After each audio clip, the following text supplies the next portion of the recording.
বাদশা হারুন রশিদের স্ত্রী জুবায়েদা খাতুন, ও পর্দার আড়ালের আম্মা জান, কেমন? স্বামী তো রাষ্ট্র চালায়, টাকার অভাব নাই, পয়সার অভাব নাই, ক্ষমতারও এত বড় টাকাওয়ালা ক্ষমতাওয়ালা ধনী বাদশা হারুন রশিদ, অথচ তার স্ত্রীর অন্তরটা কেমন নরম। আমার মালিকের মোহাব্বত অন্তরে ভরা। সিদ্ধান্ত নিলেন, আমার 100 মহিলা কাজের লোক, আমি এদেরকে টাইম বন্টন করব এমন ভাবে যে আমার বাড়ির থেকে 24 ঘন্টা কোরআন তেলাওয়াতের আওয়াজ। 100 মহিলাকে ভাগ করে দিলেন, তুমি এই টাইম তেলাওয়াত করো, এরপরে কাজে যাও, এরপরে আরেকজন নারী এ কাজে যাও, এরপরে আরেকজনে তেলাওয়াত করো, এরপরে তুমি কাজে যাও। এভাবে ভাগ ভাগ করে দিলেন। জুবায়েদা খাতুন আল্লাহর কাছে এত দামি হয়ে গেলেন।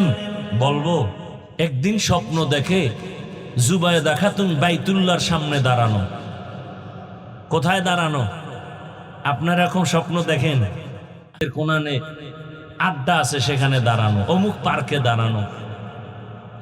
জুবায়েদা খাতুন স্বপ্ন দেখে আমি বাইতুল্লাহর পার্শ্বে দাঁড়ানো। খেয়াল করিয়েন কিন্তু। আর চতুর্দিক থেকে সারা বিশ্বের মানুষ এসে এসে জুবায়েদার সাথে জিনা করে। নাউজুবিল্লাহ বলবেন না? কত খারাপ স্বপ্ন, কিন্তু ব্যাখ্যা তো কঠিন, ব্যাখ্যা অনেক কঠিন। এজন্য স্বপ্ন কারো কাছে বলা উচিত না, নিষেধ। স্বপ্নের ব্যাখ্যা যারা জানে তাদেরকে বলা উচিত। জুবায়েদার মতো আল্লাহর বান্দি স্বপ্ন দেখলেন বাইতুল্লাহর সামনে দাঁড়ানো, আর সারা দেশের মানুষ এসে তার সাথে জিনা করতেছে। দেখা জুবায়েদার ভয়, কি দেখেছি, এক তো বাইতুল্লাহর মতো জায়গা আমি দাঁড়ানো, যেই বাইতুল্লাহর দিয়ে তাকাইয়া থাকলেই সওয়াব আর সওয়াব, কিন্তু কপাল বুঝি খারাপ। কি দেখলাম যে সারা দেশের মানুষ আমার সাথে জিনা করে, কিন্তু মন্তব্য করা যায় না, ব্যাখ্যা নিতে হবে। ব্যাখ্যা কোথা থেকে নিব? জগৎ বিখ্যাত স্বপ্নের ব্যাখ্যা করনেওয়ালা আল্লামা ইবনে সিরিন রহমাতুল্লাহ আলাই লোক দিয়া পাঠায়, যাও স্বপ্নের ব্যাখ্যাকারী জগৎ বিখ্যাত আলেম, তার কাছে যাও। যাইয়া এরপরে তুমি এই স্বপ্নটার কথা তার কাছে বলবা, তবে আমি জুবায়েদার নাম বলবা না, বলবা জনৈক কেউ স্বপ্ন দেখছে এমন। তো লোক গেছে। আমার আয়াতের আলোচনা এর একটা অংশ হিসেবে ঘটনাটা টানলাম। হারুন রশিদের ঘটনা বলবো। মূল কথা প্রসঙ্গে তার স্ত্রী কেমন আল্লাহওয়ালা একজন রাষ্ট্রনায়ক, তার স্ত্রী এমন হওয়াই উচিত। তাহলে দেখবেন ভেতরেও অন্যায় হবে না, বাহিরেও অন্যায় হবে না। ব্যাখ্যা নেওয়ার জন্য আল্লামা ইবনে সিরিনের দরবারে হাজির। হযরত, একজন আল্লাহর বান্দি এরকম স্বপ্ন দেখছে, ব্যাখ্যা দেন। ইবনে সিরিন বলে, যে দেখছে তার নাম বলো। কয় নাম বলা নিষেধ। ইবনে সিরিন বলে ব্যাখ্যা দেওয়াও নিষেধ। যাও, কারণ স্বপ্ন যে দেখবে তার কোয়ালিটি বুঝতে হবে, এরপরে ব্যাখ্যা হবে। কি, যে যেমন তার ব্যাখ্যাটা তেমন হবে। একজনের স্বপ্ন দেখছে রাসূল উলঙ্গ অবস্থায় ডাস্টবিনে পড়ে আছে। নাউজুবিল্লাহ আসে না? ইন্ডিয়া না, কিন্তু আমাদের দেশের কোন এক বুজুর্গ, ল্যাংটা বুজুর্গ, মুজাদ্দিদে জামান, আন্তর্জাতিক বেঈমান, স্বপ্ন দেখছে রাসূল নাকি উলঙ্গ। আরো জোরে বলো। তাও আবার ডাস্টবিনে পড়া। এর ব্যাখ্যা কি? নবী কয়, এই ইসলাম মইরা গেছে, তোর হাতে ঝান্ডা দিলাম, তুই নতুন করে এটারে উপরে উঠা। ভালো করে একটা পয়েন্ট মনে রাখবেন, কোন বেনামাজির হাতে আল্লাহ ইসলামের ঝান্ডা দিবেন না। ভালো করে মনে রাখবেন, লিখে রাখবেন। আল্লাহর দুশ্মনের হাতে আল্লাহ ইসলামের ঝান্ডা দিবেন না, কখনো দিবেন না। এইবার আবার ঘুরে টুইরাইস, ম্যাডাম নাম না বললে ব্যাখ্যা দিবে। এখন পড়লো আরো চাপে, কি করি, সারা দুনিয়ার মানুষ জেনে ফেলবে। এক পর্যায়ে ভেবে বলে, যাও আমার নামটা বলো। এবার বাহক গিয়া নাম বলেছেন। বাদশাহ হারুন রশিদের স্ত্রী জুবায়েদা স্বপ্ন দেখেছে। স্বপ্নের ব্যাখ্যাকারী ইবনে সিরিন মুস্কি হাসলেন আর বললেন, জুবায়েদার মতো কপালওয়ালা মানুষের বড় অভাব। জুবায়েদা স্বপ্ন দেখলো বাইতুল্লাহর পাশে দাঁড়ানো, সারা দুনিয়ার মানুষ এসে জেনা করে। আর ব্যাখ্যা কি? জুবায়েদার কপাল বড় ভালো। জুবায়েদা এই মক্কা নগরীতে এমন একটা কাজ করবে, সারা দুনিয়ার মানুষ এই জুবায়েদার কাজের অংশ নিয়ে উপকৃত হবে। আর জুবায়েদাকে কিয়ামত পর্যন্ত মানুষ স্মরণ করবে। আজও মক্কায় যাইয়া দেখবেন, জুবায়েদা সরকারি টাকা না, স্বামীর টাকা না, নিজের টাকা দিয়া বাইতুল্লাহর পাশে পানির বড় অভাব। নহর কাটলো, নহর ড্রেন বানাইলো, পানির ড্রেন দূরে দূরে দূরে দূরে। এখনো সেই ড্রেনের নাম হলো নহরে জুবায়েদা নামে। আরবে গেলে, মক্কায় গেলে এখনো সেই ড্রেনের চিহ্ন এখনো আছে। ওই ড্রেনের পানি সারা দুনিয়ার মানুষ পান করলো। স্বপ্ন দেখলো কি, ব্যাখ্যা হলো কি? জুবায়েদা কপালওয়ালা নারী। এরে আম্মা জানেরা, আপনারাও তো তাদের মতোই মা, আপনার কপালটা তো তাদের মতোই। জুবায়েদা খাতুনের মতোই আপনার কপাল। আপনি তো খাদিজা রাদিয়াল্লাহু আনহার মতোই নারী, ফাতেমা রাদিয়াল্লাহু আনহার মতো নারী, আয়েশা রাদিয়াল্লাহু আনহার মতো নারী। এরে আম্মা জান, তাদের জিন্দেগি আর আপনার জিন্দেগির চলাফেরা কেন উল্টা পাল্টা? আপনার মতো মা, আপনারা তো আলেমের মা হবেন, ধন্য সন্তানের ধন্য মা হবেন। সেক্ষেত্রে আপনাদের তো অনেক চিন্তা ভাবনা করে কদম দিতে হবে। এই জুবায়েদার স্বামী হারুন রশিদ বাদশা, তিনি একদিন তার রাজপ্রাসাদে দুপুর বেলা উলামায়ে কেবার, যারা বড় বড় আলেম, রাষ্ট্রের দাওয়াত দিলেন, খানার দাওয়াত দিয়া সবাইকে রাজপ্রাসাদে সুন্দরভাবে আপ্যায়ন করলেন। বিভিন্ন আইটেমে খানা দিয়া শেষ করে বললেন, হযরত উলামায়ে কেরাম কেমন খাইলেন? আলহামদুলিল্লাহ, বাদশার প্রসাদের খানা তো অনেক সুন্দর।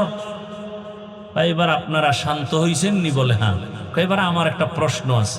এই আমি যে আলোচনা চলতেছে আমার আয়াতের, এই মূল পয়েন্ট এখন বলতেছি।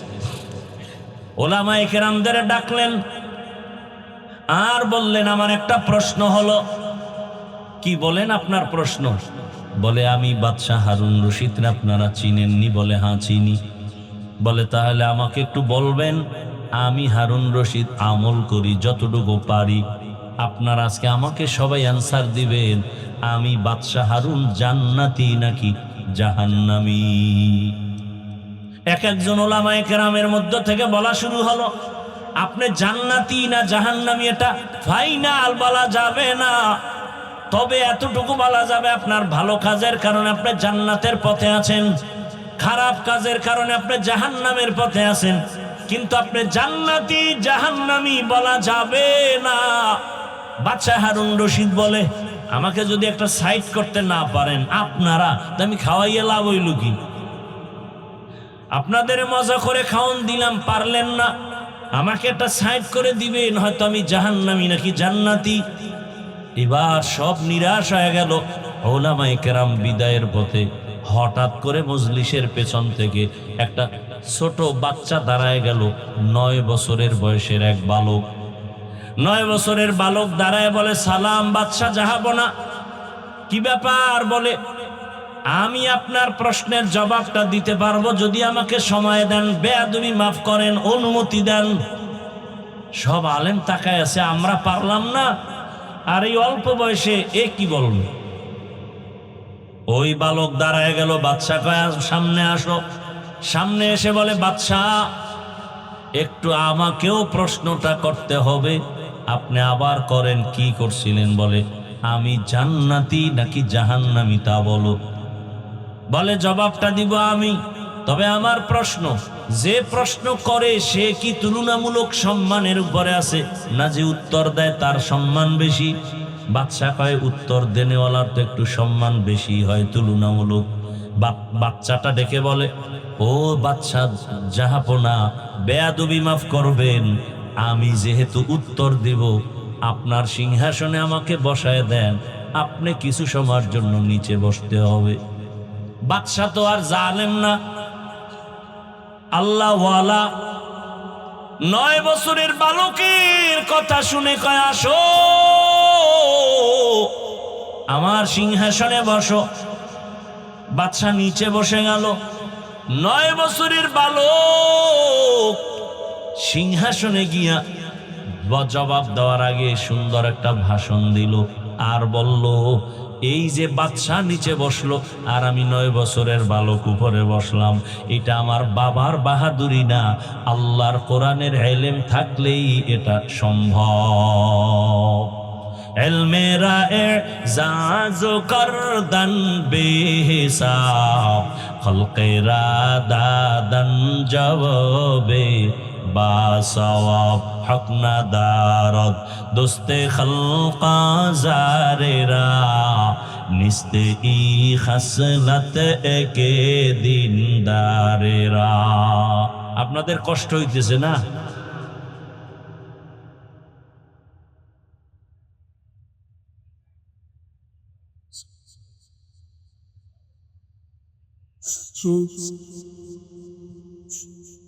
ইউসুফ মেম্বার সাহেব একজন ইলেকশন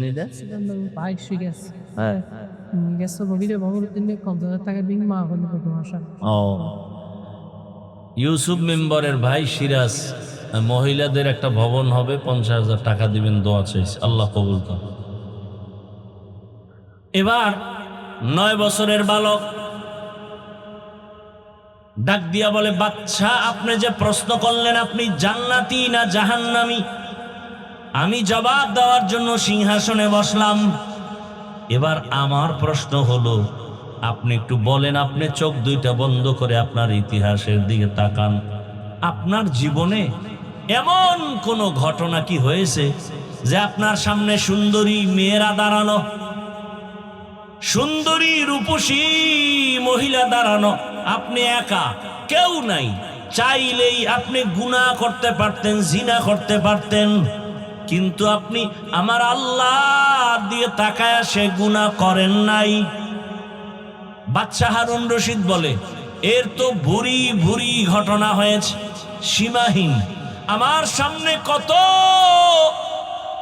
আমার রাষ্ট্রের সুন্দরীরা সামনে হাজির, কেউ নাই, তার আবদার নিয়ে আসছে, সমস্যা, অর্থের সমস্যা, বিভিন্ন কারণে, কিন্তু আমি আল্লাহর ভয়ে ওই গুনার সুযোগ পেয়েও গুনাহ করি নাই। ওই বালক ডাক দিয়া বলে, আল্লাহর উপরে ভরসা করে আমি বলে দিলাম, আপনি বাদশা হারুন রশিদ পরিপূর্ণ জান্নাতি। সব আলেমের মাথা গরম, আমরা সবাই ব্যর্থ। ওই 9 বছরের বালককে জবাব দিল। সব আলেম চিল্লায় বলে, বলো তোমার হাতে কি দলিল আছে? বলে, আমি মন গড়া বলি নাই, আল্লাহর কোরআনের আয়াত দিয়া দলিল দিচ্ছি, শুনে নেন। ওয়া আম্মা মান খাফা মাকামা রাব্বিহি ওয়া নাহান নাফসা আনিল হাওয়া ফা ইন্নাল জান্নাতা হিয়াল মাওয়া। আল্লাহ ওয়াদা করেছেন, যে গুনাহ থেকে নিজেরে দূরে রাখবে, গুনাহ থেকে যে নিজেকে বাঁচায় রাখবে, নিজের প্রবৃত্তিকে কন্ট্রোলে রাখবে, আল্লাহ ওয়াদা করেছেন তাকে আমি বিনা হিসাবে জান্নাত দিব। हर के दारत खौफे हक दर दिल मदाम जन्नतुल मावा देहद उरामकाम। এরে আল্লাহর বান্দারা, সন্দীপের মুসলমান যুবক বাবা, ও বৃদ্ধ বাবাজি, ও পর্দার আড়ালের মা বোনেরা, সাহাবায়ে কেরামদের জীবনী কত করুণ। তারা ইচ্ছা করে গুনাহ করেন না, বরং তারা এত নেক আমল করেছেন, আল্লাহ খুশি হইয়া তাদেরকে জান্নাতের সুসংবাদ দান করেছেন। এরপরেও তারা কি পরিমাণ জীবন কান্নায় কাটায় দিলেন। রহমতের নবী আমার রাতের বেলা ঈশান নামাজের পরে ঘুমিয়ে গেলেন। হঠাৎ নবী তো ঘুমালে দুই চোখ মোবারক বন্ধ, তবে কলব ঘুমায় না। রহমতের নবী হঠাৎ ঘুমের মাঝে শুনে কান্নার আওয়াজ। মায়ার নবীর ঘুম ভেঙে গেল। সজাগ হইয়া নবী ঘর থেকে বের হয়েছেন। মাথার কিনারায় মসজিদে নববী। রহমতের নবী বের হইয়া তাকাইতেছেন এই রাতের বেলা, কে আমার মসজিদে এই গভীর রাতে কান্নার আওয়াজ। রহমতের নবী দরওয়াজা দিয়া তাকায়া দেখেন একজন বান্দা নামাজে গভীর রাতে কান্না করে, নামাজে কান্না দাঁড়ায়া দাঁড়ায়া। নবী ভালো করে তাকায়া দেখলেন সাধারণ কোনো ব্যক্তি না, জান্নাতি 10 জন সাহাবাদের মধ্যে প্রথম আমার কলিজার আবু বকর নামাজে দাঁড়ায় দাঁড়ায় কান্না করতেছেন। নবী অপেক্ষা। আবু বকর নামাজ শেষ করে হঠাৎ বের হয়ে তাকায় দেখে রহমতের নবী দাঁড়ানো। মায়ার নবী বললেন, আবু বকর বলেন, ইয়া রাসূলুল্লাহ, আমি গোপনে নামাজে দাঁড়াইলাম, আপনি এখানে কেন? আবু বকরের কথায় রহমতের নবী বললেন, ও আবু বকর, তোমার কান্না আমাকে এখানে হাজির করেছে, তুমি কান্না করেছো। আরে নামাজের মধ্যে কান্নার কারণ কি?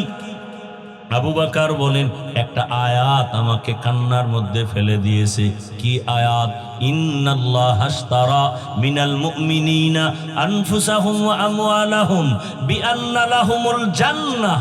আল্লাহ বলেন, মুমিনের জান মাল আমি কিনে নিয়েছি, বিনিময়ে মুমিনের জান্নাত দিয়েছি। নবী বলেন, এটা খুশির কথা, এখানে কান্না কেন? আবু বকর বলেন, আমি তো গভীরে চিন্তা করেছি নবী। আবু বকরের তো চিন্তা অনেক গভীর। ইজা জা নাসরুল্লাহ এ সূরা নাজিল হয়েছে, সাহাবায়ে কেরাম আনন্দ, কিন্তু আবু বকর চোখের পানি ছেড়ে কান্না করেন। জিজ্ঞাসা করা হয়, আবু বকর কাঁদো কেন? বলে, তোমার সুসংবাদ আর আনন্দের মধ্যে আমি তো কান্নার আওয়াজ দেখতেছি, কারণ রহমতের নবীর বিদায়ের সুসংবাদও এখানে আছে। নবী চলে যাবেন, আমার এই দিকে মন চলে গেছে কান্নার আওয়াজ।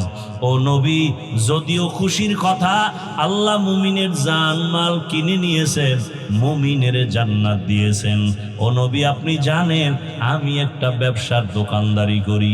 আমার কাছে আজকে এক মহিলা আমার দোকানে আসিয়া বহুদিন আগের কিনা একটা কাপড় ফিরায় টাকা নিয়ে গেল। বিদায় বেলা বললাম, আম্মা জান, আপনি কাপড় ফিরায় দিলেন, তার কারণ কি? মহিলা বলে, তোমার দোকানের কাপড় আমার পছন্দ হয় নাই, আগেই দেওয়ার কথা, সময়ের কারণে আসতে পারি নাই, এখন দিয়ে চলে যাচ্ছি। ইয়া রাসূলুল্লাহ, আমার ভয় অন্তরে জমা হয়ে গেছে, হাসরের ময়দানের কথা আমার মনে পড়ে গেছে। যেই হাসরের ময়দানের কথা নবী আপনিই বলেছেন, এমন ভয়ঙ্কর হবে হাসরের মাঠ, যেই মাঠের মধ্যে নারী পুরুষ সবাই উলঙ্গ দাঁড়াবে। নবী আপনিই তো বয়ান করে কেঁদেছেন, এত কান্না করেছেন আপনি, হাসরের মাঠ কত ভয়ঙ্কর হবে। ইয়া রাসূলুল্লাহ, আপনিই বলেছেন নারী পুরুষ সব উলঙ্গ দাঁড়াবে। আল্লাহর নবী আপনিই বলেছেন হাসরের ময়দান এতটা ভয়ঙ্কর হবে, কেউ কারো দিকে তাকাবার পর্যন্ত হুঁশ হবে না। অন্যদিকে আমার আল্লাহ হাসরের মাঠ কায়েমের পর অর্ডার করবে, রে সূর্য কাছে নেমে আসো, যত তাপ তুমি জমিনে ছেড়ে দাও। সূর্যের এত গরম, সূর্যের গরমে মাটির জমিনটা তামা হয়ে যাবে, মানুষগুলো ছটফট করবে, কলিজা ফাটা কান্না। সূর্যের গরমে মাথার মগজগুলো ভাতের মারের মতো ফুটতে থাকবে। ও রহমতের নবী, আপনি বলেছেন অপরদিকে জাহান্নামের চিৎকারের আওয়াজ, জাহান্নাম এত জোরে চিল্লানি দিয়া বলবে, আল্লাহ বেনামাজি গুনাহগার গুলো কই, আমার পেটে দাও, আমার পেটে ক্ষুধা। আল্লাহ তাআলা বলবে, ও ফেরেশতা, জাহান্নামের গলায় 70,000 শিকল লাগায় বেঁধে ধরে রাখো, সামনে যদি আসে বিচার করা যাবে না। অন্যদিকে নবী আপনি বলেছেন আল্লাহ হাসরের ময়দানে ভয়ঙ্কর রূপ ধারণ করবেন। আল্লাহ তাআলা হাসরের আদালত কায়েম করে এমন একটা রাগান্বিত আওয়াজ দিবেন, কুদরতি আওয়াজ, লিমানিল মুলকুল ইয়াউম লিল্লাহিল ওয়াহিদিল কাহ্হার। আল্লাহ তাআলা বলবেন আজ হাসরের ময়দানের রাজত্ব কার? আল্লাহ তাআলার কুদরতি আওয়াজ, রাগান্বিত আওয়াজ, হাসরের ময়দানটা থরথর করে কেঁপে উঠবে। ও বেনামাজি বাবারা, ও দাড়ি কামানেওয়ালা বাবারা, আল্লাহর আদালত থেকে কই পালায়ে যাবি? আজরাইলের হাতে তো ধরা পড়তেই হবে রে বাবা। দুনিয়াটা কিছুই না, আল্লাহর কোরআন সত্য, নবীর কথা সত্য, হাসরের ময়দানের ঘটনাও সত্য। আল্লাহ পাকের হুঙ্কারে হাসরের ময়দানটা এমন অবস্থা হবে, নবী নিজেই বলেন যে নবীরা কোনো গুনাহ নাই, তারাও কান্নায় বেকারার হয়ে যাবেন। আদম নবীর কান্না, মূসা নবীর কান্না, ইব্রাহিম নবীর কান্না, ঈসা নবীর কান্না, এত কান্নার আওয়াজ কোন উম্মত কাছে গিয়া দাঁড়াতে পারবে না। সবাই নিজেরে নিয়ে কাঁদবেন, আমার উপায় কি হবে, আমার উপায় কি হবে? ঈসা নবী কাঁদবেন, আমার উপায় কি হবে? মূসা নবী কাঁদবেন, আমার উপায় কি হবে? আম্মা জান আয়েশা বর্ণনা করেন, রহমতের নবীকে আমি জিজ্ঞাসা করলাম, ইয়া রাসূলুল্লাহ, তখন আপনি কোথায় থাকবেন? আল্লাহর নবী কান্না করে বলে, ও আয়েশা, এমন কঠিন সময়, আরে সব নবীরা যখন কান্না করবেন, আমি তখন মাকামে মাহমুদ সিজদায় পড়ে যাব, আমিও কান্না শুরু করব। মূসা নবী নিজের চিন্তায় কাঁদবেন, ঈসা নবী নিজের জন্য কাঁদবেন, ইব্রাহিম নবী নিজের জন্য কাঁদবেন, আর আমি একা একবারও আমার নিজের চিন্তা করব না। আমি আল্লাহর আদালতে বারবার কান্না করে বলবো, আমার উম্মত, ও আল্লাহ, আমার উম্মতের কি হালাত, জাহান্নামে একটা উম্মত জানো না যায়, আমার উম্মত জাহান্নামে গেলে আমি জান্নাতে যাব না। আল্লাহ অর্ডার করবেন, নবী উঠে, আপনার কান্না আমি আল্লাহ বরদাস্ত করতে পারি না, আপনি কাঁদবেন না, আপনার উম্মত গুলো ধরে ধরে জান্নাতের দিকে নিয়ে যান। আম্মা জান আয়েশা বলেন, ইয়া রাসূলুল্লাহ, আপনি তখন চিনবেন কি করে আপনার উম্মত কারা? নবী বলেন, ও আয়েশা, দুনিয়াতে যে উম্মত 5 বেলার ওযু বানাইয়া নামাজ আদায় করেছে, হাসরের মাঠে ওযুর জায়গাগুলো নূরের আলোতে ঝলমল করতে থাকবে। আমি ধরে ধরে জান্নাতের ময়দানের দিকে নিয়ে কাউসারের সামনে লাইনে দাঁড় করাবো। আমি নবী নিজের হাতে কাউসারের পানি পেয়ালা ভরে দিব, উম্মতরা পান করবে, পিপাসা নিবারণ করবে, তৃপ্তি অর্জন করবে। ও আল্লাহর বান্দারা, আবু বকর কান্না করেন, ইয়া রাসূলুল্লাহ, হাসরের মাঠে আমার আল্লাহ আরেকটা হুঙ্কার দিবেন আর বলবেন, ওয়ামতাজুল ইয়াউমা আইয়ুহাল মুজরিমুন, ও গুনাহগার নাফরমান, আজকে তোমরা আমার নেককারদের থেকে আলাদা হয়ে যাও। আমি নেককারদের ডান হাতে আমলনামা দিয়ে জান্নাতে পাঠাবো। আর গুনাহগারদেরকে জাহান্নামে বাম হাতে আমলনামা দিব। আল্লাহ যখন বলবে গুনাহগারেরা ভয়, নেককারদের থেকে আলাদা হতে চাইবে না, আল্লাহ কুদরতি একটা বাছুনি দিয়া বাম পার্শ্বে জাহান্নামের দরওয়াজার রাস্তায় সব পড়ে যাবে। আল্লাহ বলবে জাহান্নামের ফেরেশতারা ওদেরকে বেনামাজিদের শিকল লাগাইয়া বাঁধো, আর বাম হাতে আমলনামা দিব জাহান্নামে নিয়ে যাও। তবে এদের সোজা হাতের উপরে আমলনামা দেওয়া হবে না। আল্লাহ রাগান্বিত হয়ে বলবেন আমার দেয়া নিয়ামত পাইয়া আমার হুকুম মতো চলে নাই, আমার দেয়া পানি, আমার দেয়া বাতাস, আমার দেয়া সূর্যের আলো, চাঁদের আলো, জমিনের ফসল, গাছের ফল খাইয়া বান্দা আমার হুকুম মতো চলে নাই, আমি আল্লাহ ওকে সোজা হাতে দিব না।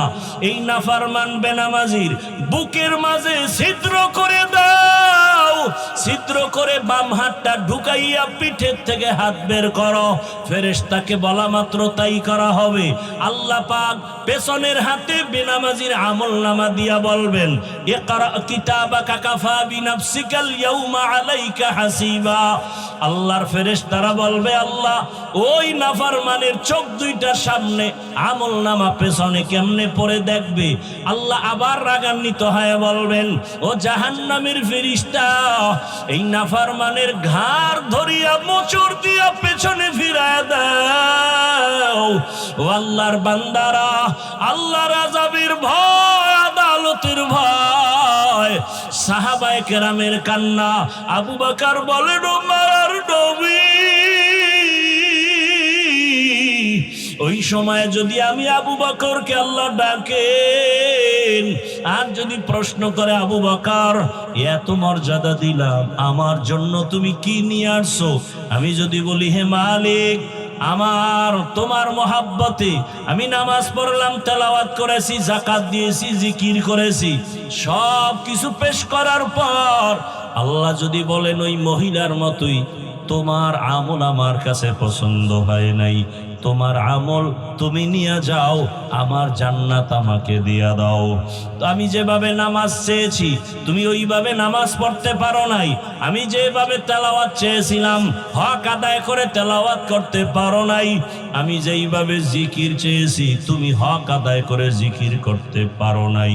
ও আমার সন্দীপের বাবারা, ও আমার কলিজার যুবক, পর্দার আড়ালের মা বোনেরা, সাহাবায়ে কেরামের আমল ইলম কত সুন্দর, তাদের নামাজ কত সুন্দর, তেলাওয়াত কত সুন্দর, জিকির কত সুন্দর, তাদের তাকওয়া কত সুন্দর, এরপরেও যদি তাদের কান্নার জীবন, আপনার আমার তো নামাজ নাই, তেলাওয়াত নাই, রোজা নাই, জিকির নাই, আপনার আমার কি পরিমাণ কান্না করা উচিত। কপাল বুঝি খারাপ, পাথরের থেকেও দিলটা শক্ত হয়ে গেছে, চোখে পানি নাই। ও আল্লাহর বান্দা, গুনার কথা স্মরণ করে তওবা করো, আল্লাহকে মনে মনে বলো ও আল্লাহ জীবনে গুনাহ কম করি নাই, আর গুনাহ নিয়ে কবরের বিছানায় যেতে চাই না। এই সাগরের মাঝে কত মানুষের প্রাণ চলে গেল, কয়দিন আর বাঁচবারে যুবক, মনের আশা মিটায় তো গুনাহ কম করলা না, এখনো কি তওবা করবা না? আল্লাহর কাছে তওবা করো। তোমার মতো কত যুবক এখনো জেনারেল লাইনে থাকিয়াও নামাজ ছাড়ে না, বলো তুমি কেন পারবা না রে বাবা? তোমার মতো যুবক চাকরি করে, ব্যবসা করে, নামাজ পড়ে, তুমি কেন পারো না? ও ব্যবসায়ী বাবারা, চাকরিজীবী বাবারা, আপনাদের মতো কত বান্দা চাকরি ব্যবসা করে, নামাজও পড়ে, বলেন আপনারা কেন পারবেন না? ও পর্দার আড়ালের মা বোনেরা, কয়দিন দুনিয়ায় বাঁচবেন? আপনার মতো কত মা পর্দা করে, নামাজ পড়ে, এখনো স্বামীর মাল হেফাজত করে, বেপর্দায় চলে না, মোবাইলে সময় নষ্ট করে না। আম্মা জানেরা কেন পারবেন না? এখনো সময় আছে, তওবা করেন। সন্তানটাকে আদর্শবান বানায়া যান। সন্তানের ব্যবহারে কোনোদিন যেন মা বাবা, মুরব্বী, উলামায়ে কেরাম, শিক্ষকেরা কষ্ট না পায়। আবু বকরের চোখের পানি, রহমতের নবীও চোখের পানি ছেড়ে কান্না করলেন। আল্লাহ পাক ওই হাসরের ময়দান কায়েম করবেন ইনসাফের বিচার করার জন্য। ওই ভয় অন্তরে জমা করো, আর 2 ফোঁটা চোখের পানি ছেড়ে অন্তরে আমার মালিকের ডাক দাও, হে মালিক, এই ময়দানে আমার মতো গুনাহগার কেউ নাই। আমার গুনার খবর মা বাবা ভাই বোন কেউ জানে না রে আল্লাহ। আমার গুনার কারণে আমার হাত না পাক, আমার চোখ না পাক, আমার জিহ্বা না পাক, অন্তর না পাক। 2 ব্যবস্থার এক ব্যবস্থা ব্যক্তি, দ্বিতীয় ব্যবস্থা কিতাব। এই 2টা ব্যবস্থার কোনো একটা যদি কেউ ছেড়ে দেয়, মৃত্যুর আগে তার ধ্বংস অনিবার্য। আমাদের সমাজে 2 মেরুতে মানুষ আছে। কেউ বলে আমরা ব্যক্তি মানি, কিতাব মানি না, এরা গোমরাহ। আর এক দল আছে বলে আমরা শুধু কোরআন হাদিস কিতাব মানি, কোনো ব্যক্তি মানি না, এরাও গোমরাহ। যারা বলে আমরা কোরআন হাদিসও মানি, ব্যক্তিও মানি, এরা হক। বলে ব্যক্তি মানি কি মন গড়া? না, কোরআন হাদিসের কষ্টি পাথরে যে ব্যক্তি পারফেক্ট তাকে মানি। কোরআন ও হাদিসের কষ্টি পাথরে যে মানুষ স্বয়ং সম্পূর্ণ না, মাপকাঠির আওতায় না, তাকে মানি না। এজন্য আহলে হকদের স্লোগান কি? আমি কোরআন হাদিস মানি, আমি তাবলিগ মানি, আমি মুরব্বি মানি, আমি মাযহাব মানি, আমি পীর মানি। এক শর্ত, তারা যদি কোরআন হাদিস অনুযায়ী ঠিক থাকেন। কোরআন সুন্নাহ অনুযায়ী যদি ঠিক না থাকেন, আমি পীর মানি না, আমি মুরব্বি মানি না, আমি কোনো ইমাম মানি না। এই কথার মধ্যে কোনো ঝামেলা নাই, এটা হক। আল্লাহ বুঝার তৌফিক দান করেন। এখন তো ব্যক্তিদের মধ্যে শ্রেষ্ঠ ব্যক্তি একটু আগে বলছি, বলেন তো কে? 1 মিনিট আগে বললাম, এর মধ্যে খবর নাই। এই বয়ানের মন মানসিকতা আপনাদের। পৃথিবীতে আল্লাহ পাক মানুষের হেদায়াতের জন্য ব্যবস্থা দিয়েছেন 2টা, ব্যক্তি আর কিতাব। ব্যক্তিদের মধ্যে শ্রেষ্ঠ ব্যক্তি কে বলেন? মোহাম্মদ বলেন কি আপনার ছোট ভাই? মোহাম্মদ বলে চিল্লানি দিলেন কেন? আমি কি মোহাম্মদ বলছি? আমি বলছি রহমাতুল্লিল আলামিন। মানুষের কথার মধ্যেই তো জয়, কথার মধ্যেই ক্ষয়, এটার মধ্যে আদব।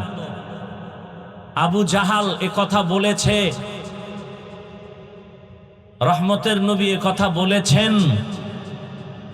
আবু জাহাল এই কাজ করেছে, রহমতের নবী এ কাজ করেছেন। ব্যবধান আছে না নাই? জীবনের সবথেকে মূল পুঁজির নাম আদব।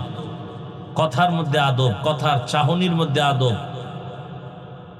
আদব আছে তো আপনার সম্মান আছে, আদব নাই, আপনি যত বড় ডিগ্রিদারি হন আপনার কোনো সম্মান নেই। লিকুল্লি শাইইন যিনাতুন ফিল ওয়ারা ওয়া যিনাতুল মারই তামামুল আদাবি। আল্লাহ আমাদের আদবওয়ালা জিন্দেগি দান করেন। আপনার টাকা পয়সা সব আছে কিন্তু আদব নাই, আল্লাহর কাছেও দাম নাই, মানুষের কাছেও দাম নাই। আর একটা লোক শিক্ষা দীক্ষা কম কিন্তু ভদ্র নম্র, এই লোকটাকে মানুষ মহব্বত করে, এটাকে আল্লাহও মহব্বত করে। তাহলে শ্রেষ্ঠ ব্যক্তি হলেন রহমাতুল্লিল, আর শ্রেষ্ঠ কিতাব কোরআনুল কারীম। বলেন কি? রসুল তো নাই, আছে? নবী মাঝে মাঝে আসবেন বাংলাদেশে, কেন? গত রবিউল আউয়ালে সন্দ্বীপে আসেন নাই নবীজি? আসছেন মনে হয়, আপনারা দেখেন নাই। কি বলেন? কথা বলতে হবে এবং আদবের সাথে। এখানে চিল্লা চিল্লির কিছু নাই। জিজ্ঞাসা করলে জবাব দিবেন, জিজ্ঞাসা না করলে চুপ করে শুনবেন। আর জবাবটাও ঠান্ডা মেজাজে দিবেন। এখানে চিৎকার দেওয়ার কিছু নাই। আছে চিৎকার দিয়ে তো স্বাধীন করলেন বাংলাদেশ, করছেন না? এই এখন জিজ্ঞেসি কথা বলবেন না? স্বাধীন করছেন না আপনারা? স্বাধীনতার ফলাফল কি? পানির মধ্যে এখনো লাশ ভাসে। স্বাধীনতার ফলাফল কি? এখনো দোকানওয়ালা জাপ খুলতে পারে না, চান্দাবাজি আর স্বাধীনতার ফলাফল কি? পাথর দিয়ে মানুষকে মারা হয়।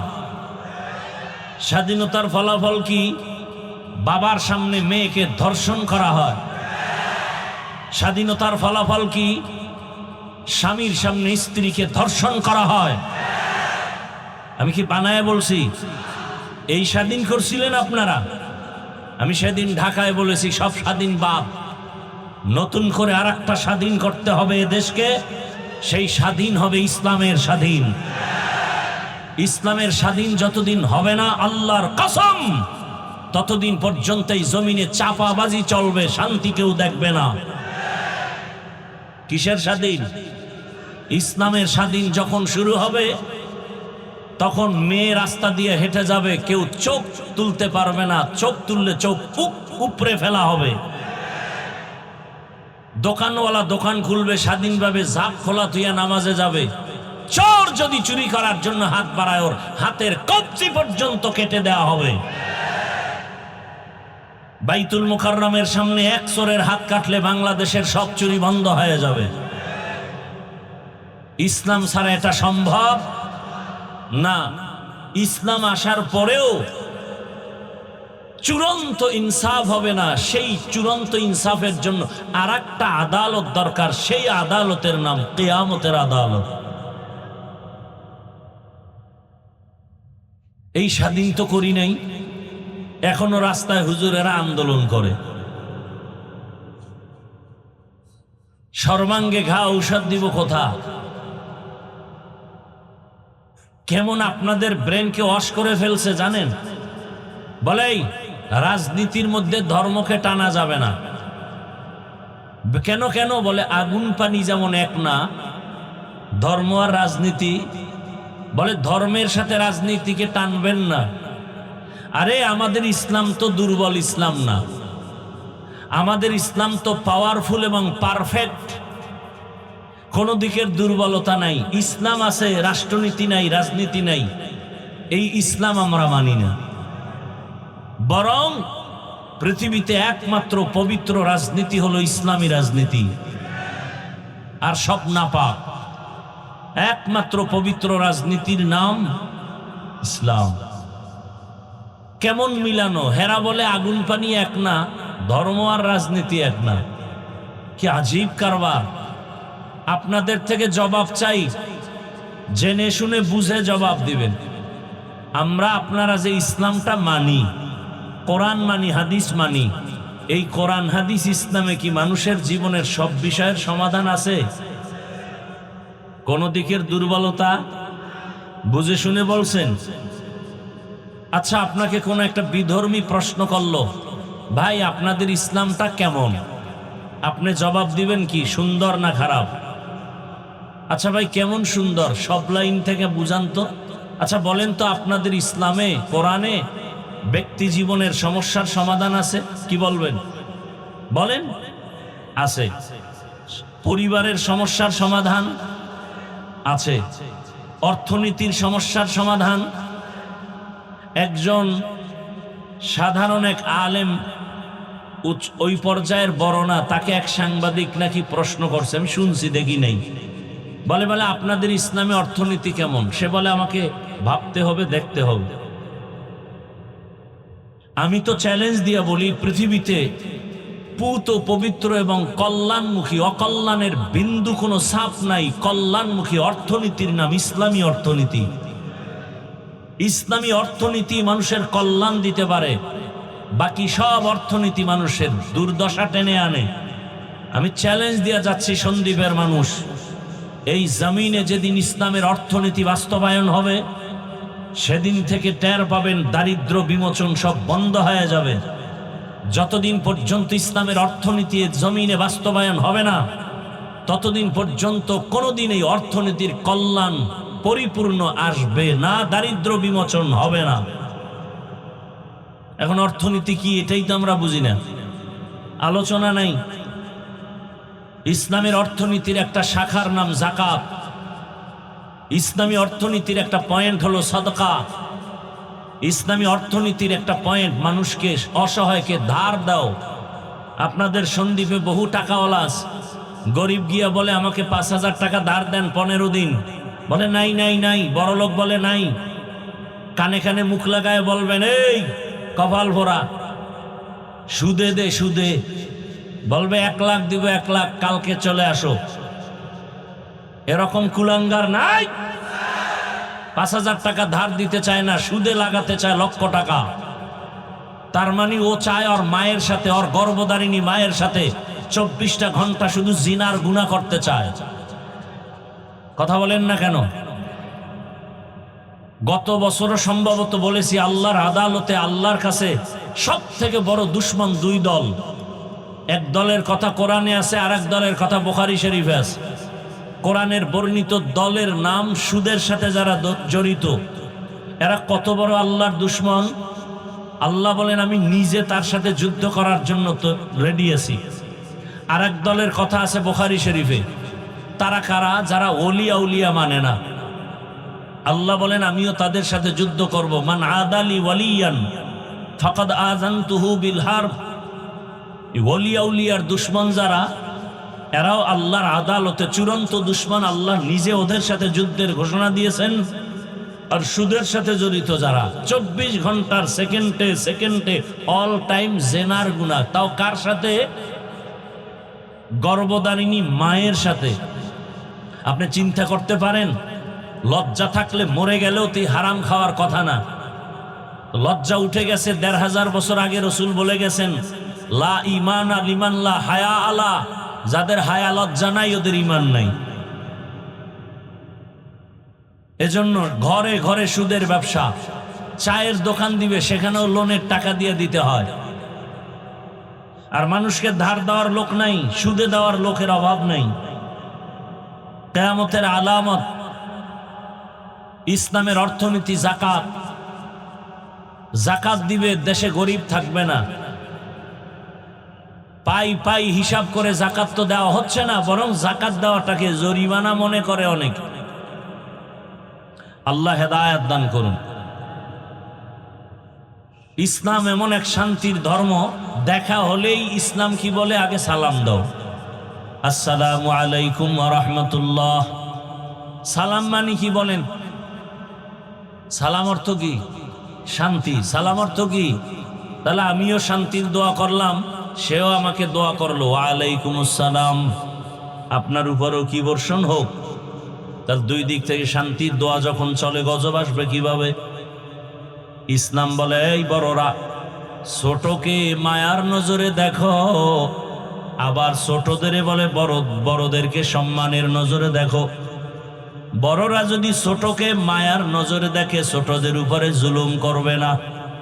আবার ছোটরা যদি বড়দেরকে সম্মানের নজরে দেখে, কোনোদিন ছোটরা বড়দের সাথে বেয়াদবিমূলক আচরণ করবে না। ইসলাম বলে কর্মচারী কাজ করে, ঘাম ঝরার আগে বেতন দাও। শান্তি আসবে না কেন? এজন্যই তো পুরা দুনিয়াটা শাসন করেছেন 2 জন মুসলমান, আর পুরা দুনিয়াটা শোষণ করেছে 2 জন বেঈমান। ব্যবধান বুঝছেন? খেয়াল করেন, মোবাইল নিয়ে এক গজবে পড়ে আছেন, কেউ কলবের দরজা বন্ধ রাখছেন। আল্লাহ যদি আসলে হেদায়েত না দেয়, আমি হাফিজুর রহমানকে, আমি তো একটা অমানুষ, আমি মানুষ না। বক্তা হয়েছি ঠিক, বক্তা হওয়া এটা কোনো ব্যাপার না। না, আপনিও মাইক লইয়া টান দেন, দেখবেন ওয়াজ হয়ে গেছে, আপনি বক্তা। দেখেন না কোন জায়গায় জানি দেখলাম পুলিশ ওয়াজ করে, তেলাওয়াত করে, সেই সুন্দর তেলাওয়াত শুনলাম একদিন। হায় হায়, মানুষের নেয় দাওয়াত দিয়ে। মানে বাংলাদেশ এমন এক সম্ভাবনাময় দেশ, সবই সম্ভব, আকামও সম্ভব, ভালোও সম্ভব। বাবা তার আপন মেয়েকে হোটেলে ঢুকায় রাতের বেলা কয় আজকের রাতের জন্য তুই আমার কাছে স্ত্রীর সমান। নাউজুবিল্লাহ, আসে না? এ কি ইন্ডিয়ার খবর? এ সোনার বাংলার খবর? আল্লাহ হেদায়াত দান করুন।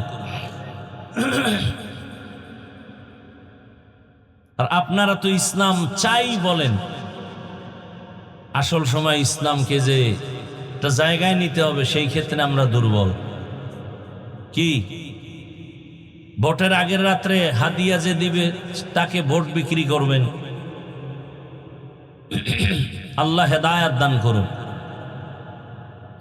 তো আপনি মানেন আর না মানেন এই কথাটা মনে রাখেন, লেখা রাখেন, ইসলাম সারা জমিনে শান্তি আসবে না, কোনো দিনও না, কিয়ামত পর্যন্ত সম্ভবই না। যারা বলে ইসলাম সারা শান্তি দিবে সবগুলো চাপাবাজ। শান্তির একমাত্র ঠিকানা, সেই শান্তির ঠিকানা মানুষকে দেখাবে একমাত্র উলামায়ে কেরাম। অতএব এই জমিনের মানুষের চূড়ান্ত বন্ধু উলামায়ে কেরাম, আর বাকি সব স্বার্থপর। উলামায়ে কেরাম ছাড়া নিঃস্বার্থ বন্ধু এ জাতির নাই। এর হাজারো প্রমাণ আমাদের চোখের সামনে। মহামারী করোনায় দেখায় দিছে আঙ্গুল দিয়ে, আমরা খেয়াল রাখি না। করোনার শত শত লাশ, কেউ কাছে যায় না। বাবার লাশ সন্তান কাছে যায় না, সন্তানের লাশ বাবা কাছে যায় না। সেই সময় আমার দেশের এই করোনার লাশগুলো টুপিওয়ালা উলামায়ে কেরাম নিজেরা কাঁধে নিয়ে গোসল, কাফন, দাফন, জানাজা সব কমপ্লিট করেছিলেন। তারা একজন হুজুরও করোনায় মরে নেই। আল্লাহ হেদায়াতের দৌলত আমাদেরকে দান করেন। তো আল্লাহ পাক রব্বুল আলামিন মানুষকে বিনা হিসাবে জান্নাত দিতে চান, এবং সেই জান্নাত দেওয়ার জন্য দুই ব্যবস্থা দিলেন, ব্যক্তি আর কিতাব। শ্রেষ্ঠ ব্যক্তি রহমাতুল্লিল, শ্রেষ্ঠ কিতাব কোরআনুল। নবী নাই, কোরআন আছে। এখন আল্লাহ রসুল বলে গেছেন, আমি না থাকলেও দুটো জিনিস রেখে গেলাম, ধরে রাখো। জীবনে কোনোদিন তোমার ঈমানও যাবে না, সম্মানও যাবে না। এক জিনিস হলো কোরআন, দ্বিতীয় হলো আমি রসুলের আদর্শ সুন্নত।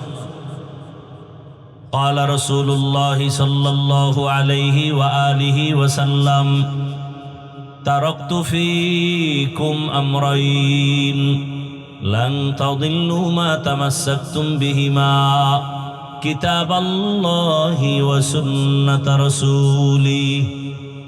দুই জিনিসের কথা রসুল বললেন, আমি বিদায় বেলা চ্যালেঞ্জ দিয়ে গেলাম, এই দুই জিনিস যদি আঁকড়ায় ধরো তোমাদের ঈমানও যাবে না, সম্মানও যাবে না। দুইয়ের এক হলো কোরআন, দ্বিতীয়টা কি বলেন না কেন? এক নম্বরে কোরআন, এক নম্বরে কি? দ্বিতীয় স্পষ্ট বলেন। প্রথমটা কোরআন, দ্বিতীয়টা কি? সুন্নত। সবাই বলেন দ্বিতীয়টা কি? এখন আপনি প্রশ্ন করবেন যে কোরআন হাদিস, কোরআন হাদিস, রসুল এখানে হাদিস বলেন না, আপনি হাদিস বলেন কেন? রসুল বলেন সুন্নাহ, আপনি কেন হাদিস বলেন? চালাকি করেন কেন? নবী এখানে হাদিস না বলে সুন্নতের কথা বললেন কেন? সেই ব্যাখ্যায় ঢুকলে আবার অন্যদিকে যাবে। এ কথা বুঝায় গেলেন যে হাদিস তুমি কিতাব দেখা বাংলা বইরাও পারবা, আরবি পরে পারবা। সুন্নত যদি তোমার মানতে হয়, ব্যক্তিকে না দেখে সুন্নতের আমল সম্ভব না। ব্যক্তিকে না দেখে সুন্নতের আমল সম্ভব। এখন সে ব্যক্তিকে নবী বলেন, আমার ব্যক্তি যারা আমার পরে থাকবে এরা আমাদের ওয়ারিস উলামায়ে কেরাম। আল উলামা ওয়ারাসাতুল আম্বিয়া, উলামায়ে কেরাম আমাদের ওয়ারিস। এদের মাধ্যমে তুমি এই সুন্নতের জিন্দেগি সুন্দর করে সাজাও, তো মৃত্যু পর্যন্ত তোমার ঈমানও যাবে না, সম্মানও যাবে না। আল্লাহ পাক কোরআন রাখছেন, উলামায়ে কেরাম আছেন, আর আল্লাহ যে কোরআন দিলেন, কোরআনের মধ্যে বেশি বেশি বেশি বেশি আল্লাহ ভয়ের বয়ান করেছেন। ভয়, ভয়ের নাম তাকওয়া, ভয়ের নাম খশিয়া, ভয়ের নাম খৌফ। আমি যে আয়াত পড়েছি আল্লাহ এখানে ভয়ের কথা বলেন, ওয়া আম্মা মান খাফা মাকামা রাব্বিহি ওয়া নাহান নাফসা আনিল হাওয়া ফাইন্নাল জান্নাতা হিয়াল মাওয়া। হর কে দারদ খৌফে হক দার দিল মাদাম জান্নাতুল মাওয়া দেহদ উরা মাকাম জুজবা হক চি জে মখা আজ ইনসুজা ফজলে উআ মস্তে দর জুমলা জাহা। আপনারা এখন কি ঘুমে ধরছে? আমি তো জানি বাঙালিরা রাতে ঘুমায় না, মোবাইলের হক আদায় করে। কারণ আল্লাহর কাছে একটা নিয়ে যেতে হবে তো। মায়ের হক আদায় করতে পারে নাই, বাবারটা পারে নাই, বোনেরটা পারে নাই, ভাইয়েরটা পারে নাই, সন্তানেরটা পারে নাই, তো মোবাইলেরটা যদি পারে তো এই উসিলায় তো নাজাত পাওয়ার একটা রাস্তা আছে।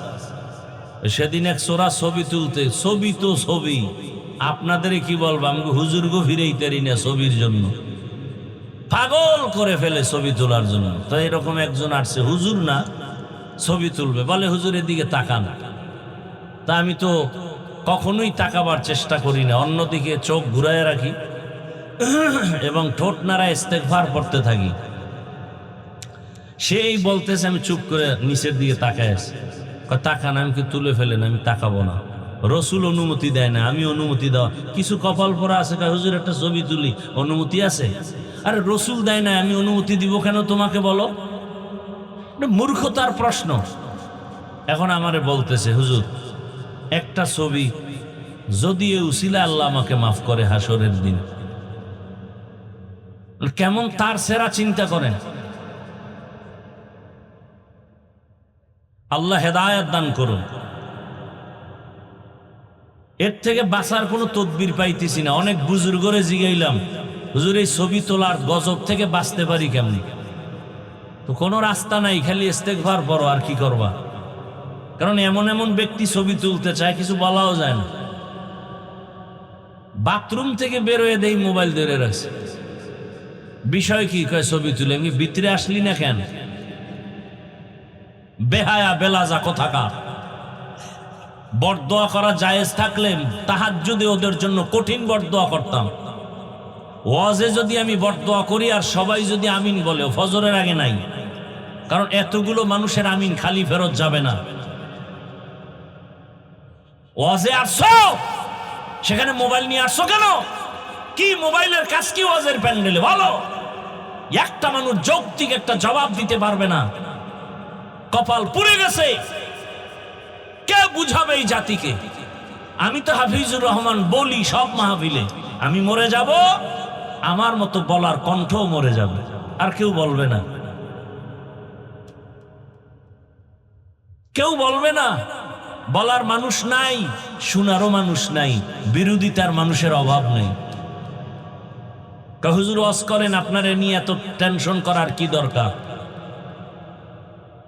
সেই ওয়াজ করা তো শিখি নাই। যাদের থাপ্পড় খেয়ে এখানে বসছি তারা তো এই মেজাজের ছিলেন না। তারা বয়ান করতেন, কেউ পান খাবে স্টান উঠায় মাথার উপরে মারতেন, এটা তো দেখে আসছি। আর তাদের থাপ্পড় খেয়ে এই চেয়ারে বসছি। আর তাদের বয়ান ছিল গলা কাটা মুরগির মতো, মানুষ ময়দানে চিৎকার দিত। ওই বয়ান কিয়ামতের আগে আর কেউ করতে পারবে কিনা আমার জানা নাই। ঘুরি তো সারা দেশে, কারো বয়ানের সাথে তো মিল পাই না। একই বয়ান এক একজনে করে, কিন্তু তাদের বয়ানগুলো একই বয়ান। মানুষ কান্না করতে করতে বেকারার হয়ে যেত। কিন্তু এ নাই তো, বরং বিরোধিতা করে। কি এত কান্না লাগে না? নবী এত কাঁদেন নাই, দেখছেন নি কারবার? অথচ আল্লাহ বলেন ফালিয়াজহাকু কালিলা ওয়ালিয়াবকু, কম হাসো বেশি কান্দো। পয়গম্বর নূহ আলাইহিস সালাম এত পরিমাণ কান্না করলেন। আল্লাহ, নূহ নবীর নাম হলো আব্দুল গফফার, কিন্তু কান্না আল্লাহর কাছে এত দামি।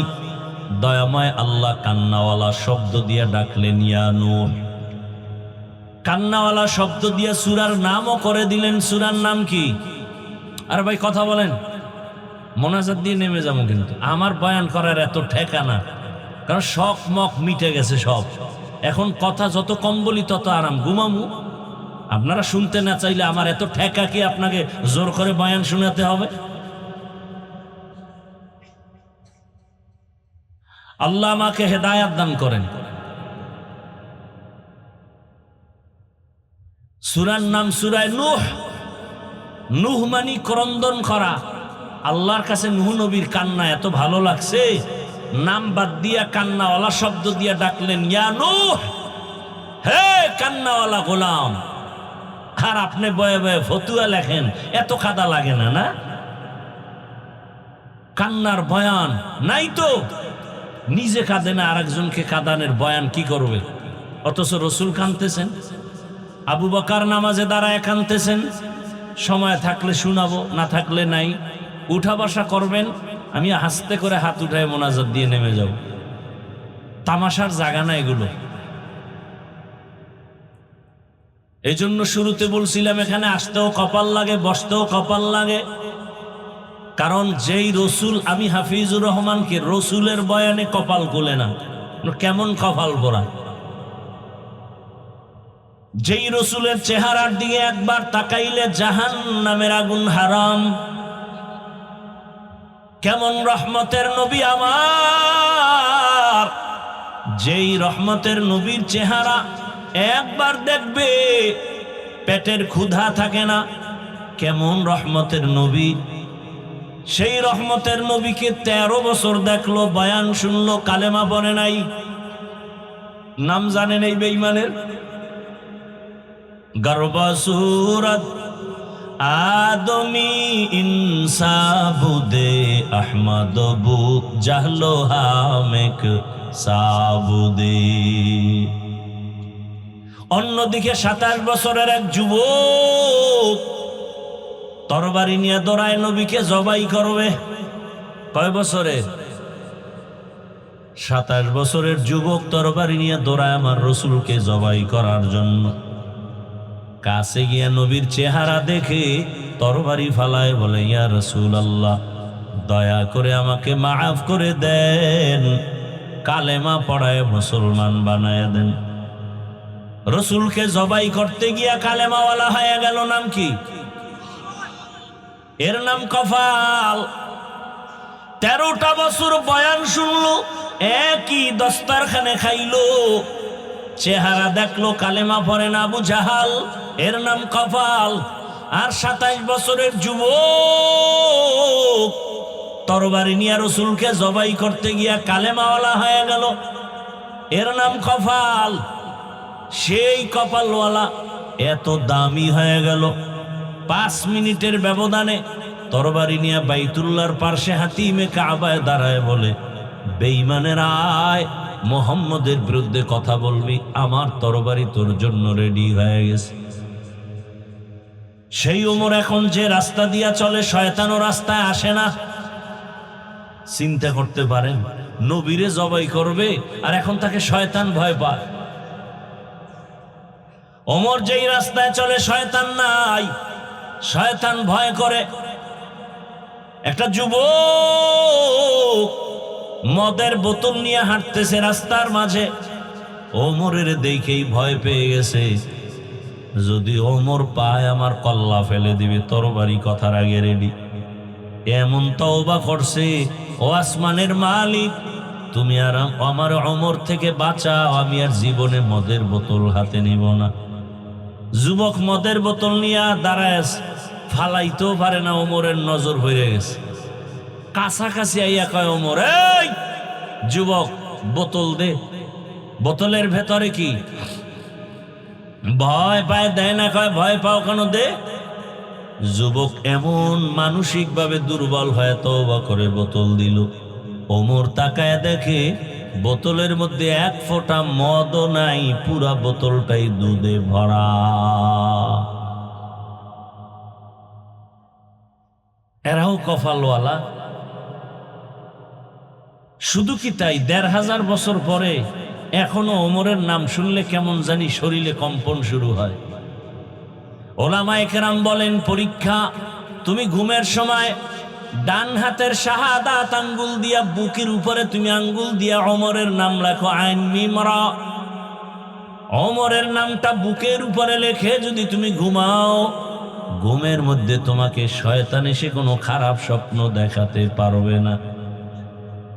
ওমরের নাম যদি 14 বার লেখো আর মোবাইলে আকাম করো সারা রাত, এ ফিরাবে কে? জিন্দেগি মে বন্দেগি তু করনা হে, जिंदगी में बंदगी तू करना है, जिंदगी बे बंदगी शर्मिंदा है, जिंदगी बे बंदगी शर्मिंदा है।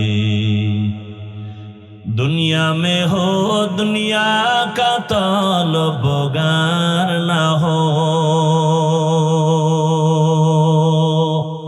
बाजार से गुजरो हो खरीदार ना हो, ये दुनिया एक मिसल कागज फूल है, ये दुनिया एक मिसले कागज फूल है, जिंदगी में बंदगी तू करना है, जिंदगी बे बंदगी शर्मिंदा है, जिंदगी बे बंदगी शर्मिंदा है। কপালওয়ালা জানি না এই ময়দানে ওমরের মতো কপালওয়ালা কারা, আবার আবু জাহালের মতো কপালওয়ালা কারা জানি না। বয়ান জানে, বয়ান শুনে, তারপরও মোনাজাত না দিয়া রাস্তায় গিয়া শুধু বিরোধিতা করে এমন বেয়াদব আছে না নাই? আর একদল ওমরওয়ালা কপাল, এখানে বসে হঠাৎ করে তার গুনার কথা মনে পড়ে যাবে, আল্লাহর কাছে কান্না করবে, হে মালিক, জীবনে তো কম গুনাহ করি নাই, মনে চাইছে তো গুনাহ করে ফেলেছি, মনে চেয়েছে দাড়ি রাখবো না রাখি নাই, মন বলেছে নামাজ পড়বো না পড়ি নাই, মনে চাইছে পার্কে যাব দৌড়ায় গেলাম, মনে চাইছে আড্ডা দিব নারীদের নিয়ে আড্ডা দিলাম। ও আল্লাহ, কোন দিন মরণ হবে জানা নাই, আজ তুমি দয়া করে বেহেশতের প্যান্ডেলে নিয়ে আসছো, তওবা করে নিলাম, মরে যাব আর গুনার কাছেও যাব না, এমন তওবা করে বিদায় হবে, ফজরে মসজিদে গিয়া হাজির হয়ে যাবে। আতিনা ফি দারে দুনিয়া না হাসান, আতিনা ফি দারে উকবা না হাসান। হেদায়েতের মালিক কে? আরো আস্তে করে বলেন, মান ইয়াহদিল্লাহু ফাহুয়াল মুহতাদ ওয়া মান ইউদ্লিল ফালান তাজিদ লাহু ওয়ালিয়্যাম মুরশিদা। আল্লাহ যাকে হেদায়েত দিবেন সে পেয়ে যাবে, যার কপাল খারাপ ও হেদায়েত পাবে দূরের কথা, হেদায়েত পাওয়ার কোনো মুর্শিদও পাবে না। মুর্শিদ মানে পথ দেখানেওয়ালা, পথ প্রদর্শক, কপাল বড় খারাপ। দোয়া করি আল্লাহ ওমরওয়ালা কপাল আমাদের দান করেন। আরো জোরে বলেন, या इलाही मुझसे मुझको दूर कर, ताकि देखो मुझ में तुझको एक नजर। আল্লাহ বলেন, যারা আমি আল্লাহর আদালতে দাঁড়াইয়া হিসাব দেওয়ার ভয় দুনিয়াতেই গুনাহ থেকে নিজেকে বাঁচাবে, আমি আল্লাহ ওয়াদা করলাম তাকে বিনা হিসাবে জান্নাত দিয়ে দিব। গুনাহ তো করেই ফেলেছি, আল্লাহ কয় তোরে আমি নৈরাশ করলাম না, ফিরায় দিলাম না, গুনাহ করেই ফেলেছো, এখন আমার থেকে তওবা কর। তওবার দরওয়াজা সব সময় খুলে রাখলাম, তওবা করবি, আমি তোর জীবনের গুনাহ মুহূর্তে মাফ করে তোকে জান্নাতি বানায় দিব। তওবার দরজা খুলে রাখলাম। আয় আল্লাহর আদালতে দাঁড়াইয়া হিসাব দেওয়ার ভয় অন্তরে জমা করো। কেন? বলে আল্লাহর আদালতটা বড় ভয়ঙ্কর হবে। আল্লাহর আদালতের নাম কিয়ামতের আদালত। সে আদালতটা কেন হবে এবং সে আদালতটা কিভাবে হবে? বড় ভয়ঙ্কর হালাত। এ জমিনের একজন রাষ্ট্রনায়ক, একদিকে রাষ্ট্র চালায় বাদশা, অন্যদিকে সে আল্লাহর প্রিয় গোলাম বুজুর্গ। নাম শুনছেন আপনারা? বাদশা হারুন রশিদ শুনছেন নাম? বলেন তো তার স্ত্রীর নাম কি জানেন? অনেকে বলেন, বলেন পুরাটাই বলেন, আবার অল্প বলেন কেন? বাদশা হারুন রশিদের স্ত্রীর নাম কি? জুবায়দা খাতুন। কেমন রাষ্ট্র চালায়, আবার ইমামতিও করে। ইমাম তো এমনই হবে যে মসজিদের ইমাম হবে, সে রাষ্ট্রেরও ইমাম হবে। কি? মসজিদেরও তিনি খুতবা দিবেন, আবার রাষ্ট্র পরিচালনার ইমামতি করবেন। তাকে কেউ ধাক্কা দিয়ে ফেলতে পারবে না, এমন ইমাম হবে বাদশা হারুন রশিদ তাদের মধ্যে একজন। আবার তার স্ত্রীটাও কেমন? জুবায়দা খাতুন। কেমন? আল্লাহর পেয়ারা বান্দি জুবায়দা, কোরআনে হাফেজা। তার প্রাসাদে কাজের মেয়ে আছে 100 মহিলা। কত মহিলা? সব মহিলারা কাজের, সবাই হাফেজে কোরআন। সুবহানাল্লাহ। না কয়শো মহিলা? সবাই কোরআনের হাফেজা। জুবায়দা খাতুন সিদ্ধান্ত নিলেন, আমার বাড়ির আঙ্গিনায় 24টা ঘন্টার সেকেন্ডে সেকেন্ডে সেকেন্ডে আল্লাহর কোরআনের তেলাওয়াতের আওয়াজ বের হবে। আর সারা বছর মুসলমানের ঘরে কোরআনের তেলাওয়াতের আওয়াজ নেই। মোবাইল আছে, চাইলে তো যুবক একটু তেলাওয়াত শুনতে পারে, মক্কা মদিনার ইমামের তেলাওয়াত। আল্লাহর কোরআনের মতো মজার তেলাওয়াতে জমিনে আর কোথাও। বান্দা তুমি, আমি তো চ্যালেঞ্জ দিয়ে বলি, যুবক তুমি যদি মোবাইলে তেলাওয়াত শুনতে শুনতে ঘুমায় যাও, 1 সপ্তাহ যদি তেলাওয়াত শুনো মক্কা মদিনার ইমামের, তুমি নিজেই একদিন চোখের পানি ছেড়ে কাঁদবা আর বলবা গানের আওয়াজ আর কানের ভেতরে দিব না। আল্লাহর কোরআনের আওয়াজের মতো দামি আওয়াজ নাই, মজার কোনো আওয়াজ নাই। এ কারণে আবু জাহাল সারাটা দিন আমার নবীরে গালি দিত, বিরোধিতা করত, কিন্তু ঘরের কিনারায় রাতের গোপনে গিয়া আল্লাহর রসুলের তেলাওয়াতের আওয়াজ কানে শুনত। বাখা কোরআ কালামুল্লাহ বশনো কদিমাস্তি কদিমাস্তি নইনো। বাচ্চা হারিয়ে গেল, নামাজ ছাড়বো না, দাড়ি কাটবো না, বেপর্দায় চলবো না, মা বাবার সাথে বেয়াদবি করবো না, ওলামায়ে কেরামের দোয়া নিয়া, মা বাবার দোয়া নিয়া, শিক্ষকের দোয়া নিয়া নবীর তরিকা মেনে চলবো। তওবা যদি করতে পারো আমার আল্লাহ সাথে সাথে কবুল করে ফেলবেন। আমি শুরুতেই বলেছিলাম আবু জাহালের কপালওয়ালা জানি না কেউ আছে নাকি? ওমরওয়ালা কপালওয়ালা কারা জানি না। ও আমার যুবক বৃদ্ধ বাবাজি, পর্দার আড়ালের মা, অন্তর থেকে তওবার নিয়ত করে আল্লাহকে বলো আর ক্ষমা চাও। হায়াতের মালিক, রিজিকের মালিক, ইজ্জতের মালিক আমার আল্লাহ। ও আল্লাহ, এই ময়দানের সবাইকে ওমরওয়ালা কলব দান করেন, তওবাওয়ালা জিন্দেগি দান করেন। আর গুনাহ করব না, আর নাফরমানি করব না, গুনাহ মুক্ত জীবন দান করেন, তওবাওয়ালা জিন্দেগি দান করেন, আদবওয়ালা জিন্দেগি দান করেন, নবীজির সুন্নতওয়ালা জিন্দেগি আমাদের দান করেন। আয় আল্লাহ তাআলা আপনার গোলাম হিসেবে আমাদের কবুল করে নেন। আলহামদুলিল্লাহি রাব্বিল আলামিন, ওয়াসসালাতু ওয়াসসালামু আলা সাইয়্যিদিল আম্বিয়াই ওয়াল মুরসালিন وعلى آله وأصحابه أجمعين يا أرحم الراحمين يا أرحم الراحمين يا أرحم الراحمين